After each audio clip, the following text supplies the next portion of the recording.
We like a bit of abuse anyway. Hello and welcome to the Reds Report, where we like a bit of abuse. This is Barnsley FC's longest running podcast, and we are proud to be part of the TalkSport Fans Network. With us, as always, Reds Report Ian and Stevie. Stevie, you've got no subtitle today for those watching on YouTube. You normally have a bit of a slogan. Very poor. Yeah, you Just have a nice, Ian. nice and steady week. You know, I didn't want to cause any problems with anybody. I didn't want anybody, abusing me on Twitter or abusing me on Facebook or abusing me on Instagram or abusing me on Tinder, WhatsApp or Grindr, Tinder, whatever. Other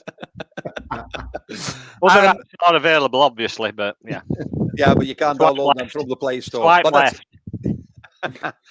Listen, lads, obviously no game at the weekend, internationals, no game, Portsmouth, everything. So Burton is up next. We're going to discuss Burton at the end of the show because I thought, well, we could sit here and talk about work and the weather and our dogs and the fact that Steve is going to be moving house and Ian's moved house and I'm not going anywhere. I thought, oh, wow. Yeah. He is. Yeah. He is. Miles that way. He's leaving us. How much is it? A mile, actually. 0.3 miles. Yeah, not far off. Madness, innit? What's point? Oh, but yeah. Keep our lads happy, definitely. I'm not liking these dark nights. It's, quite. What is it? 10 to 8. 10 to 8, and it's dark. You know what these nights are perfect for, Steve? As well as that, yes. I thought that's what you bought caravan for. Going down memory lane. Because there is no review, and you don't know what I'm going to be asking you. So all I ask you is to try and keep it clean. So, we did a bit of an article for 442, and that gave me the idea. So, Steve, we start with you. First memory of supporting Barnsley, maybe not going along. When did you get the bug? How long did that take you? What was maybe your first match, and it went from there? We'll go you first. Ian, yours is coming up after the same one, so start thinking. Start thinking. Well, my dad worked at Oakwell for years on turnstiles and in cash office with Michael Spink. So you'd think that my first memory would be my dad taking me to a football match. But he were ain't miserable sod, and he didn't like football anyway. Why the hell he got his sent a part-time job working at Oakwell, I will never ever know, and I can't ask him now unless anybody's any good at seances. So I can remember my granddad. I get a word. Hold on. You get a word. I'm getting not once for yes and twice for no. So I can remember going a couple of times with my granddad. But my first actual memory of going to Oakwell were I do remember it because it was Tuesday night and they were absolutely pissing it down. And I went with a friend of the family, as you do. One of these uncles that's never been an uncle in a month of Sundays, but I've never been seen for years. Well, no, he's dead and all, funnily enough. It's a bugger when you get old, isn't it? I can remember going with him. It was a miserable, horrible Tuesday night, and I think it were against Cambridge. Don't ask me to score. I ain't got a clue. I can just remember being absolutely wet through and thinking, Christ, if this is it for the rest of my life, I ain't got much to look forward to. And here I am, 48 years later, still basically thinking the same. No. It's not got any better. Not really, no. I just sit under cover now. I don't have to stand out in rain. What about you, Ian? I know circumstances are obviously different, but what was the first match when you thought, this is it. This is like home for me type thing. Like, this is the club I want to support. This is where my allegiance lies, although you're from over the border. I was trying to wrap my brain, actually. It was probably late 90s, I think. There was certainly that cup run, the 2 games against United, which, in fairness, we should have won the first one. If it wasn't, was it Mike Riley? I can remember with the dodgy refereeing with the Gary Neville tackle. Dodgy refereeing? You can't say that. We don't have dodgy refereeing. I'm trying to think first game, but it were late 90s, and I think that atmosphere at Oakwell for the replay was something else. One of my favourite goals, I must admit that Scott Jones header towards end, and when we were doing that, absolutely mad. When we were compiling that thing for 442, I looked. I went back on YouTube and reminiscing, and I looked at. We were looking at different subjects, weren't we? And I always love that Trevor Aylott header against City in '81. Oh, you said that, yeah. And the crowd and everything. It's like the roof went off, and it was very similar in that replay against United. So those kind of nights are few and far between, but very special. Yeah, very And much so. it's weird, isn't it? Because mine was the neighbour. I'd never played football, so unlike a lot of people that played football in school, because in Holland played, but not that much. Steve will tell you, I'm not good. But I always liked watching it. I was brought up with my dad had one season of professional football, and he watched football even if it was on telly, and it was the Norwegian, I don't know, preliminary round of their domestic cup. He'd watch it because he was just a football fanatic. And I remember going to football matches in Holland, but it was always Feyenoord or Ajax because my dad just a bit of a glory hunter, I suppose. And then it was my neighbour across. I lived in Worsborough, and he asked if he could borrow the lawnmower because it had just blown up. So yeah, Flymo, there you go. And then he said, "Oh, I've got ticket tomorrow if you want to come and watch Reds because they're at home." I thought, "Oh yeah, can do." And I remember walking into the Ponty end and walking down and seeing them warm up. And you know when people, I took Ponty end because that where we used to sit, and everybody said, "Hey, up, you're all right," even if they didn't know you. And being Dutch and in the country for about 18 months or whatever it was, I just felt like I belonged somewhere. You know what I mean? Like it's. And then he said, "Oh, we're going to Huddersfield." I did the week after that. I can get your ticket if you want to come. I'm like, all right. And then I started going on my own, which is good because he died about 3 years later, so he couldn't take me no more. So I started going on my own. But yeah, it's really. There's a theme, isn't there? There's a theme running through this. It's really depressing. This. Anybody listening to this, if you need any help, I'll put Samaritan's number at side of my name next week. Right, let's brighten it up a bit then. In the years that you've seen the Reds, let's have a discussion of who is the best. And we'll make it player in a Barnsley shirt. So even if we had somebody on loan, but they played for us in a Barnsley shirt, who is the best player that you've seen and why? Because, you know, you might talk about, I don't know, Lars Lee's in goal, or you might talk about Redfern because of this, but it might be somebody that, I don't know. Ian, you can go first because Steve's just gone first. It's a tough one, isn't it? I don't think anybody's got. There's no right or wrong answer, is there, with this one? No, it's no, choice, no. What Steve's wrong again? I mean, you mentioned Redfern, and he were kind of like goal scoring midfielder, leader, captain, just everything, wasn't he? But then you look at flair players tend to get it, don't they? And I always think Adam Hamill, because he was one of them players that was unpredictable and would get you off your seat. So you're always going to kind of probably go for more of those goal scoring or combative players. I don't think I've got one standout. I think, like I said, it's probably more like a top 2, top 3, really. But in fairness, you could probably make your favourite 11 up, can't you, for every position? Yeah. But I think the players, Redfern, we'll talk about him later, actually, for the question. And for me, it was because I always thought Adam Hamill, especially when he came back after that initial loan spell, just represented what Barnsley is about, innit? Like, if you work hard and you give your all. Yeah. And I remember, you know, when he came back and his first match was at York, like in the Cup. And I remember, it was early 16, wasn't it, that he came back again, didn't he? When he started. Was that his second spell? Mind blank. Second, I think. Yeah. And it had been that he had been training with us, and then Patrick Ryan had asked him to join. And we were it was a cup game against York. And it was like he'd never been away. Bearing in mind, he'd battled some demons and he had some, mental health problems and everything. And I remember Vicky Stevens running around the pitch with drinks and energy gels and everything because he was absolutely blowing out of his ass.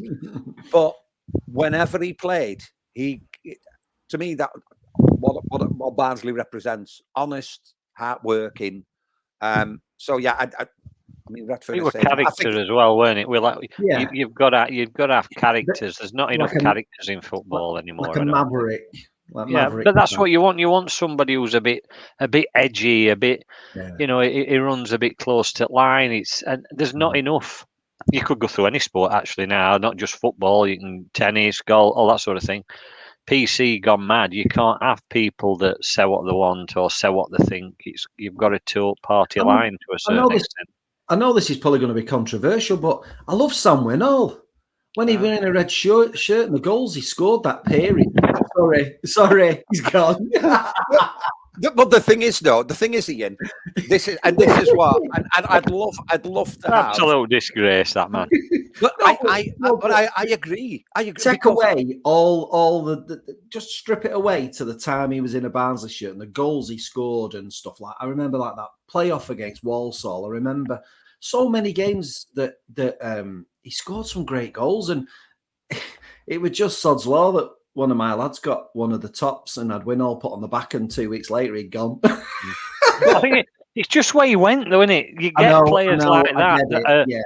They're actually are to a certain extent cult heroes, that sort of thing. Yeah. But they just leave in the wrong way, because then it Duff, the way that he went, the things that he said at the end, has tarnished what little bit of history he created.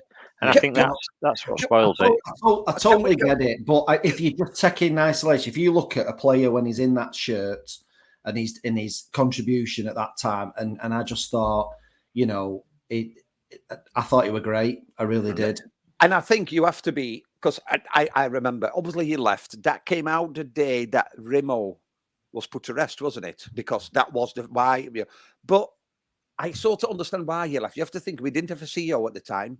Heckingbottom was running everything, and there were players going, and the club was in a bit of a mess. But what I never understand is, Danny Wilson is hailed as a hero, but didn't he leave for Wednesday? Correct. So why is Danny Wilson a hero, but Sam Winnall's a pig?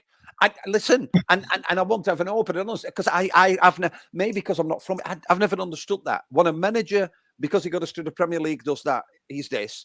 But Sam Winnall, who when he played, he scored almost. He went, and I get it, and I wasn't happy. But why don't we not forgive him? But we forgive him anyway. Steve, what about you then? I can't even remember the question now, mate. You may be the best player that you've seen in a red shirt. Because obviously, when you used to go, it was in black and white, wasn't it? It was very much in black and white. No, I can't pick one out and say he was my all-time favourite. You get favourite players as the team changes. I mean, teams changed many times, same as managers and stuff like that. Paul Futcher was fantastic, majestic. What a player. So that he was one of my first favourites. David Curry, again, I'm going back quite a lot of time before he went to Forest. What great hair. What hair, what fantastic hair. He put Chris Waddle to shame with that hair. And then you're moving on. I can remember Jan Molby coming towards end of his career. 38 stone, stood in centre circle, but ball, he didn't have to move. No. That's the point. He did not have to move. He could ping that ball to a 10 pence piece anywhere on pitch. Absolutely amazing to watch. Lars Lees, no, I don't know whether Lars Lees ever tickled my boat. Heinz Muller. Remember Heinz Muller? He was tidy. He was a tidy keeper. We liked him. Butler. I like Butler as a keeper when he used to turn around and give it guns. That I can remember that. And then obviously moving nearer, Mike Sherron. If you remember when Mike Sherron came after his time at Man City, we've had actually some really good players that sort of dropped down and come to us. But now obviously, the way Barnsley's run, it don't work like that. We don't get failing stars. We get growing stars. Very true. And I think that just shows now the way the club is going, the way that it's being run is, instead of getting people that's on way down, we're getting people that are on way up, and long may it continue, especially with likes of John Stones. We mentioned some of them, but Barnsley over time have had some really successful players that became captain and then moved on to, good, great things. I mean, we talked about Redfern and what he did for Barnsley, and obviously, he moved on. Did he go? Am I getting right? Did he go to Charlton? And we've had Howard Was a tidy player that we often forget. It was that sort of. We were really good at one point in producing good number 8s. That sort of role. Hurahan, we've had Hignard, we've had Howard. Hurahan obviously as a captain as well. Is there for you a favourite, a captain that you think he was exactly what we want? Because captain, it's a personal thing, isn't it? Somebody wants somebody who's really vocal, everything. And Redfern was the ultimate professional, wasn't he? And he was just. I think he were epitome of captaincy for me because he led by. He could play. He was certainly a player, but he led by example. And for me, if I were picking a captain after all games I've watched, I think Redfern would be for me because I am going back that far. And we've had good captains since, don't get me wrong. But he was one of them, he pulled his socks up and said, right, lads, follow me. He were first into battle sort of thing. And that's the sort of captain I want. Your Neil Redferns, your Roy Keanes, that sort of captain does it for me. He is. I mean, we might as well go to that question now, Ian, I'm sure. When you think about the time of you supporting Barnsley FC, if there is one player that is synonymous with Barnsley FC, I can only think of Redfern. And I know he went to other places, but he just seems to be, that's him, isn't it? Like, you know what I mean? He, as a captain, and I know it was that fantastic season. And I know when we went up to the Premier League, there is always that you can sign all these players, but are they going to do anything? And I remember the first goal he scored for us was West Ham at home, wasn't it? Like he gets the free kick and he scores. Yeah. There's players come and go, but legends, for whatever reason or another, whether that be contribution, work rate, or whatever, he just falls in that bracket for me. And not because we went to the Premier League, but more of the sort of person, how he led, it's blood, sweat, and tears, isn't it? And, he'd had to be carried off. Is there anybody else synonymous? I mean, for people that are supported for longer, you could probably say Norman Remington, because he's had every job going. And Ronnie Glavin, let's face it, King Ronnie. Yeah. Ronnie Glavin, let's all, he is an urban legend, definitely. Yeah. Well, that was it. I mean, we was looking some of the points in the article were like legends, best player, all that, and kind of it got me doing a bit of trying to recap and look back. And you look at you look at the stats for Glavin for a midfielder, and you look at some of the goals when you look back on YouTube and stuff, and to come down from Celtic and he just run the show, didn't he? 70 odd goals in 170 some appearances for a midfielder as well. Yeah, it makes you think. It makes you think, and it's only because I heard something on TalkSport this morning going into work. It makes you think what players like Glavin and like Redfern and like probably Futcher would be worth in today's market. Oh. Players like that, yeah, your Jordan Hendersons and your Harry Maguires and what have you, don't come anywhere near. No, really don't. Not fit to lace the boots, are they? Some of them. No, not at all. What about managers, then, lads? What managers? Good or bad? Oh, I said, go on, take your pick. Keith Hill, has he still got his hat on?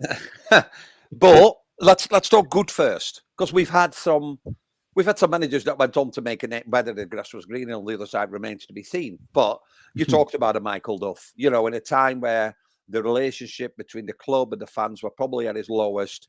He did a job, didn't he? He brought people in and he did a job. And it was like, when Daniel Stendel, he gets a point. Everybody's, who's this guy? Hanover 96 B team or whatever, and he'll never work. And he got the town cheering again. And I still remember we went up that night because, was it Sunderland lost or whatever? And there were a video of him running out of Premier Inn at Gateway Plaza, straight into the Garrison. And they often go, well, no, it's a Struber, and I know it was only a season. What managers stand out for you, Steve? Let's go you first. Yeah, I mean, more recently, definitely them. I mean, when I first earliest memories, I can't really remember. I can remember Norman Hunter to a certain extent. I can even remember Bobby Collins to a certain extent. I bet there's not many folk can remember him. Then you come through like your Simon Davies, who actually, I know not everybody's favourite, but did quite well for us. Keith Hill is always a bone of contention. Let's be honest. And his sidekick, yeah. Flitcroft. And his sidekick, Flitcroft. Obviously, Mark Robbins could have, coulda, woulda, shoulda before he left. What do they call that guy who got done for insider betting? Can't remember his name now, but assistant. Oh, of the one of Lee Johnson's. What it one of Lee Johnson? Tommy Wright. Tommy Wright. Yeah. See, Lee Johnson came in with this big 10-point plan, 100-point plan, and all this sort of thing. And then, let's face it, not all points worked, did they? I mean, Eki were doing really well, and then moved on to Leeds again. Bright lights. Didn't work, but doing a fantastic job at United. Mm-hmm. Danny Wilson again, he did well for us, Danny, but went for bright lights and big money at Hillsborough, and that were end of that, weren't it? Really, it just goes to show, sometimes you say managers, even players, they should, give us another season or give us another couple of seasons to make your name and to build your stock up, sort of thing. Yeah. But they get whisked away, they get tempted away.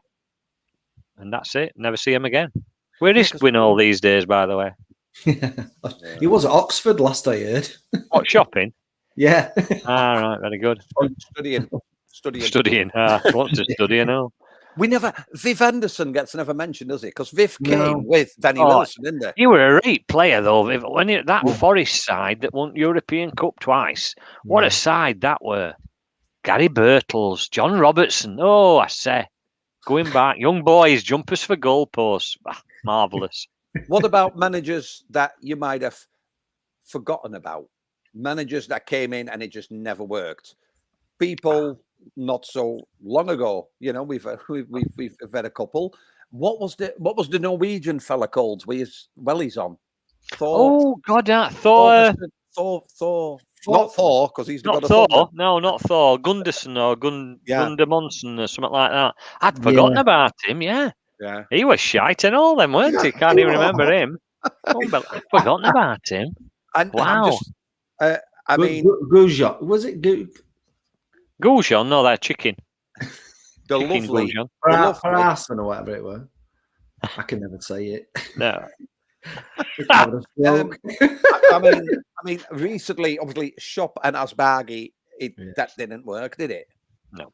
That was. No, I think it's funny, isn't it? Because you look at Lee Johnson and he seems to have moments where he'll go on a really good run and he'll go on a really bad run. He did it at Sunderland, and he's popped up at Fleetwood now, and he's manager of Fleetwood. You look at sort of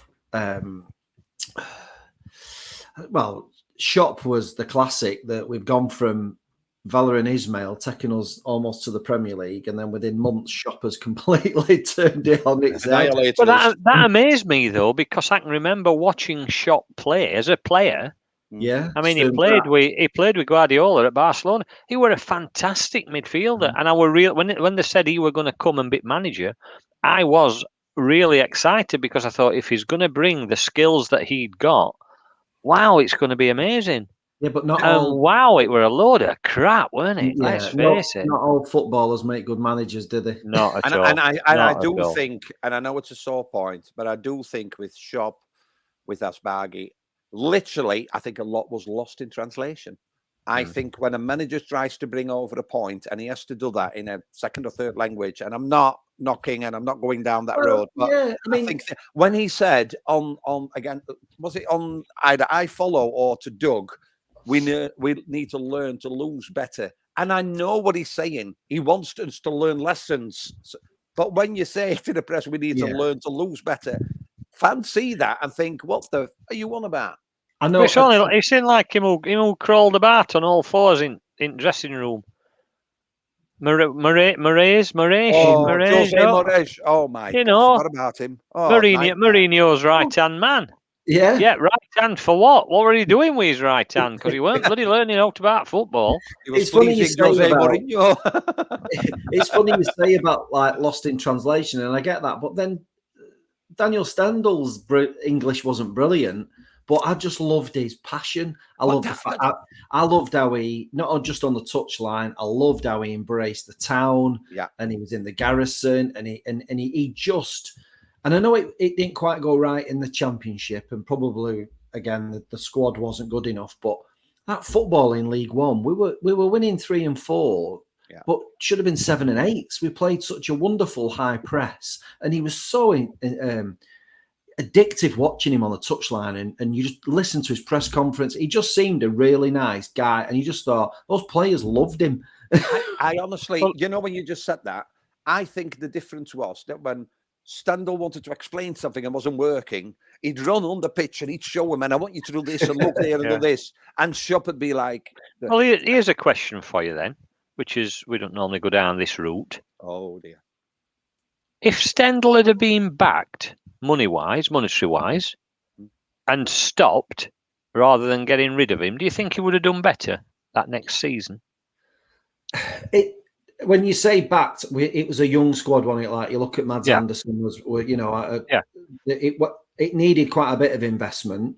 But then you look at that team sheet with Kiefer Moore and Pinnock at the back and Davis and stuff. That squad in 17 that got promoted, if we could have kept a lot of that, and I mean, he probably still tried to play a bit too adventurous football in the championship with that squad, and we were getting spanked a little bit. But I'd like to think we'd have stayed up at the very least and then built on something. Yeah. You never know, do you? But I think you just look at that kind of that squad with that finished that season that went up in a very, very strong League One that season. Sunderland, Portsmouth. There was a lot of teams in that were really, really pushing. Luton won it. I think we were a couple of points behind them. We both got 90 odd points to go up automatic. A hell of a squad that you'd have that squad today, I tell you. Yeah. So I'd like to think with a bit of investment, yes, he would have at least kept them up. Yeah. The last one then, and we need to talk about it because on every show where you look back, I need to know the best goal that you've witnessed. Either at Oakwell or away, obviously a Barnsley goal, but the best goal, the most memorable goal or whatever. I mean, I'll go first, and I'll be honest. I was there. It was a Tuesday night at home, and it was, I believe, the debut of Craig Hignett.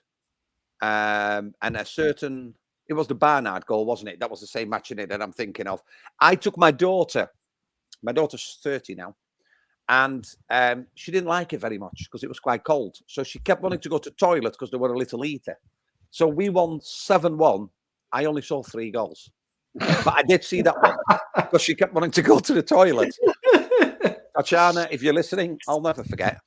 But yeah, the Barnard goal, and I know it once a year it goes. Darren Barnard, we haven't talked about it, but again, a player that came, he'd been to Chelsea and he'd been on loan here and there. To me, somebody, I just on that left side, you can still see it, can't you? You can still. It's iconic. It's an iconic goal, and when anybody says what's best goal probably that Barnsley scored, that is definitely number 1, maybe number 2. I mean, we talked about Scott Jones earlier on about that United game, and he were outstanding that night. And what a night that were. But I suppose mine, or one of my favourites, is Adam Hamels at Wembley.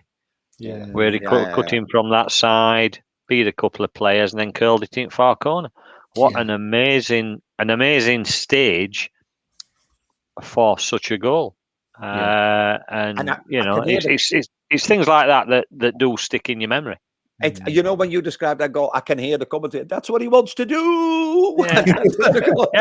Yeah. And he flies in. What about for you, Ian? I think for me, there's a couple of Hurricane long distance ones. Is it the final one against Leeds? That's one of them. And then I think the winner at Forest one night match, and he just drilled that in from like so far out, was just like unbelievable. Probably better quality goals scored. We've mentioned them, but I think for the moment, some of those were just why you love football when you go daft when one of them hits the back of the net. Yeah. before we go to the Burton, then a really, really quick one, Steve. If we do a show like this again, where we talk about memories and favourite goals, do you think we will mention any players, goals, matches of the 23-24 season? Do you believe we have any players that will stand out to become legends, favourite players, crowd pleasers, whatever you want to call them, or that will be the iconic Barnsley player that everybody's longing for? Or is the jury still out? If you'd have asked me this question in August, when all keyboard warriors were out and slagging everybody off, blah blah blah, bored again, I would probably say no. You need this squad to gel. You need these players to have a bit of time. I know we've only played a few matches, but I think Roberts, from what I've seen as a goalkeeper, looks quite outstanding for what he's done in a few games. So I think he could possibly go on to be quite a good player. I think Lapata could quite easily go on to be whatever he wants to be if he keeps getting better and he keeps bringing that passion to pitch. I really do think he could be one. I know we talk about Connell, and I passed a comment on Twitter earlier today, I think it was. Yeah, of course I want Connell to come back. I want him to be 100%, but I want him to be well for whatever it is that's wrong with him. But in a way, we've got to stop talking about him and stop piling this pressure, because that lad, I'm sure, is itching to get back on field, but he doesn't need the added stress of 15,000 Barnsley fans wanting him to walk onto pitch and be, next bloody Redfern or whatever. He's going to need time, because some of these people that are shouting, they want him back because he's going to be amazing and fantastic. These will be people that will be slagging him off after 2 or 3 games, saying, "Oh, he's not player he were. Oh, he's not playing very well, is he?" And I don't want it to spoil him, because he has got a lot of potential for me, a lot of potential. So yeah, there is a couple of players in there that in another 3 or 4 years' time we might be saying, "Bye, look, he's doing well now at Man U, isn't he? That 15 million that we got for him, oh, fantastic!" And we've pissed that up wall, haven't we? Any for you, Ian? I tend to look at the young lads. I'd say like Theo Chapman or Jallo potentially. They've got the potential. The bits I've seen of them, they excite me, and I think they've got bright futures ahead of them if they could be handled right. And a lot of it is luck as well, with injuries and getting the right run in at the right club. And I think they potentially, if they could get a run in the side, I think they could be. We could be talking about them for years to come. Yeah, I'll just add to that I hope Sam Cosgrove scores a worldie. That's going to be in the top 5 best ever Barnsley goals that we've seen. We wish him well. Have you got money on him already, mate? Have you got some money on him? I'm not saying anything. I should have known, shouldn't I? Paddy Power. Other sides are available. Double header at home next. First up is Burton. Ian played 6, drew 2, lost 4. It makes it, I suppose, if you're a Burton fan, a little bit of worrying reading. 3rd from bottom, -7 goal difference. It's not great, is it? They scored 2 goals and they got 9 against. The 2 draws were, I believe, 1-1 and 0-0. Easy victory then for the Reds. Oh, there's never an easy victory. They signed Cole Stockton forward. He got injured. They signed a couple of other signings that they got at the close season have got injured. They've had a tough start. I'd be more worried if we were going there. We seem to be a bit of a bogey side down there, but I think we should. I'd like to think we've got too much for them on Saturday. For those of people who look at our website and read our stuff, the preview's out tomorrow, and it is a Burton fan has done a bit of a Q&A for us, and they're very complimentary again about Jasper Moon, and can't believe we let him go. He's still doing great things for them at Burton. Well done, so he's coming back to Oakwell on Saturday. So we'll see how he performs. But I'm going through. I hope he walks onto the pitch on Saturday, giving it that one. I really do. You Well, know I what I hope mean? Is that to He you, should. Steve? He Is that to should. you? Yeah, hope he's why not not? I You hope over he's there? not doing that at the end of the match and they've won. Well, you never know, do you? No, but I'm going 3-1. But yeah, a Burton fan sums up their season so far very well, and it's not been a great start for them. So hopefully we'll win that one, because we've got a tough one after that against Pompey. Yeah. It's always difficult, Steve, isn't it? After like an international break. I mean, I don't think there's many Barnsley players that have been out on duty. Maybe some with the under-21s, which is fair enough. But we finished that little bit on an high, didn't we? You know, we were doing really well, and then you've got that week's rest, which, besides maybe some recovery time for some players or those last, deadline day signings that played in the cup match against Grimsby, maybe integrate them fully. Your score, your forecast for Saturday afternoon? I'm not saying it'll be comfortable, but I think it'll be probably 2-0, something like that. I'll be quite honest, I won't want to be in Neil Collins' shoes, because I think he's got some difficult decisions to make for the team on Saturday. Yeah. Styles played full 90 minutes, as far I think, for Hungary. I think they're top of their group. So, it's. I think back five probably will pick itself. Keeper obviously will pick itself. But I think midfield and up front at minute, you could pick any five from probably 9 or 10 players. Yeah. That's what we want, though, isn't it? We want. I don't want Phillips to play. I just don't want Phillips to play. I'm sorry, I don't. I don't want Phillips to play. But actually, I don't want Herbie Kane to play either, because I'd somebody else. I'm just saying, you can slag me off all you want, but I just don't want them. I think we've got better players now. I really do. Is any youngsters in contention, Steve, after the display? Theo Chapman is going to be a great player. If we look after him and bring him through and keep letting him have a little bit at first team and a taste of it, and get around these more senior players, I think Theo Chapman is going to be next big earner for Barnsley. I really do. You've heard it here. Theo Chapman is the next big thing coming out. Is the next Clarence Seedorf. Oh, what a player! What a player he were. Talk about icon. See, I'm closing the show, and you're going to mention the Dutch superstars of total football. We need to do a part 2 one day. I know. Well, we'll do that next show. Then we'll compare what Dutch superstars would you compare to existing Barnsley players. Oh, that's an interesting one for you, isn't it? Lawrence ten Heuvel, Ariander Zeeuw. So you're going to tell me Devante Cole's next Marco Van Basten, isn't it? Jesus Christ. Stop taking them tablets, for God's sake. I don't think Cole can get that goal in the 88 Euro final. Not at all. You've been listening to the Reds Report. Going down memory lane and talking about some of our favourite players, moments, managers, and goals. And of course, the preview on Burton. Barnsley are at home 3:00 on Saturday. Have a look at our website tomorrow at www.redsreport.co.uk, and the preview that Ian's done with a Burton fan, or the Andy Asquith derby, as we like to call it. Andy Asquith is about 4 seats away from you, Steve, in the Pontiac, and travels from Burton every single home match, because that's where he lives. Works for a brewery, lads. We need to get him in. He works for a brewery. Why do I not know that he works for a brewery? Introduce me. Get me introduced. Well, we need a brewery trip. 12,000 on brewery trip. Come on, guys. Let's get going. You heard it here first. You have been listening to the Reds Report. Proud to be part of the TalkSport Fans Network. We'll be back next week. Thank you for listening.